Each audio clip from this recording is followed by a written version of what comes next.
Good morning, good afternoon, and good evening, GHA family and friends. We are back with another homework helper video, and today this one is for 5th grade. So we recently just cracked module 4, so we are in lesson 3, okay? So I'm gonna read the directions for the homework, and then I'll go over a couple of them for you.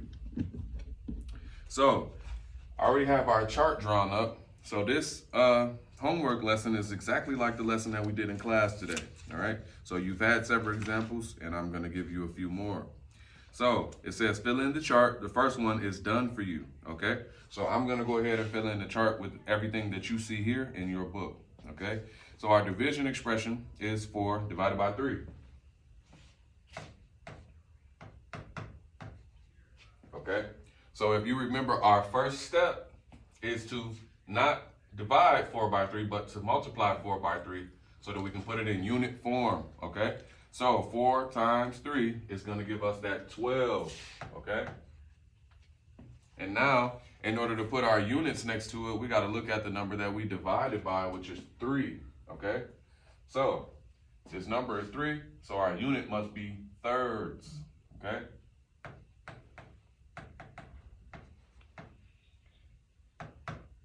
And we divided by 3, so we're going to go ahead and put our divided by 3 right there, okay?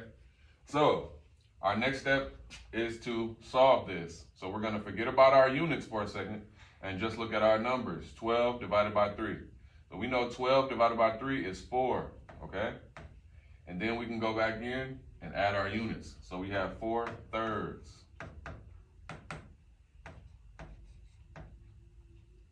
Okay, so now that we know this is 4 thirds, we can write it as an improper fraction. 4 over 3, 4 thirds, okay? So our next step is we're gonna change this to a mixed number. You already have that, but I want you to see how this works. So the mixed number is 1 1/3, okay? 1 1/3, okay?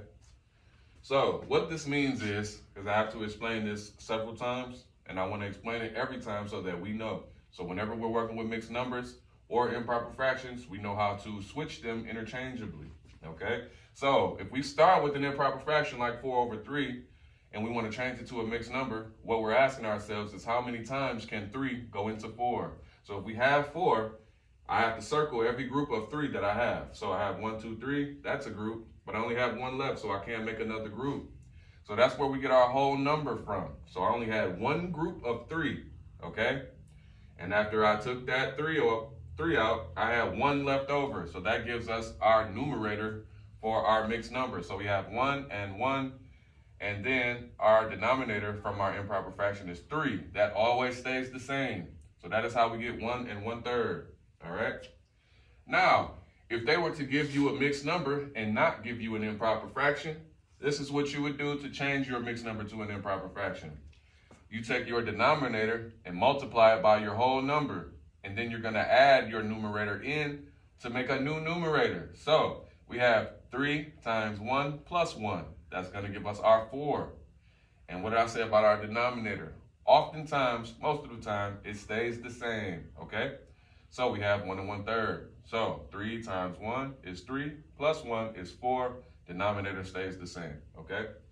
So now they want you to put it in standard algorithm. So they want you to go back to your original division expression and solve, okay? So this is going to show you more in depth how you take a mixed number and turn it into an improper fraction, or take an improper fraction and turn it into a mixed number. So 4 in the box divided by 3.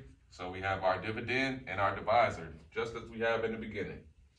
And we said that 3 goes into 4 1 time. So we're going to put our 1 up top. 1 times 3 is 3. So we put our 3 down and we subtract. 4 minus 3 leaves us with 1. And we know that 3 cannot go into 1, okay? So we would put a decimal here and add a 0. And then we bring that 0 down. And 3 goes into 10 3 times, with the remainder of 1. So we have 1.3, which is 1 1/3, okay? All right. Have a good evening.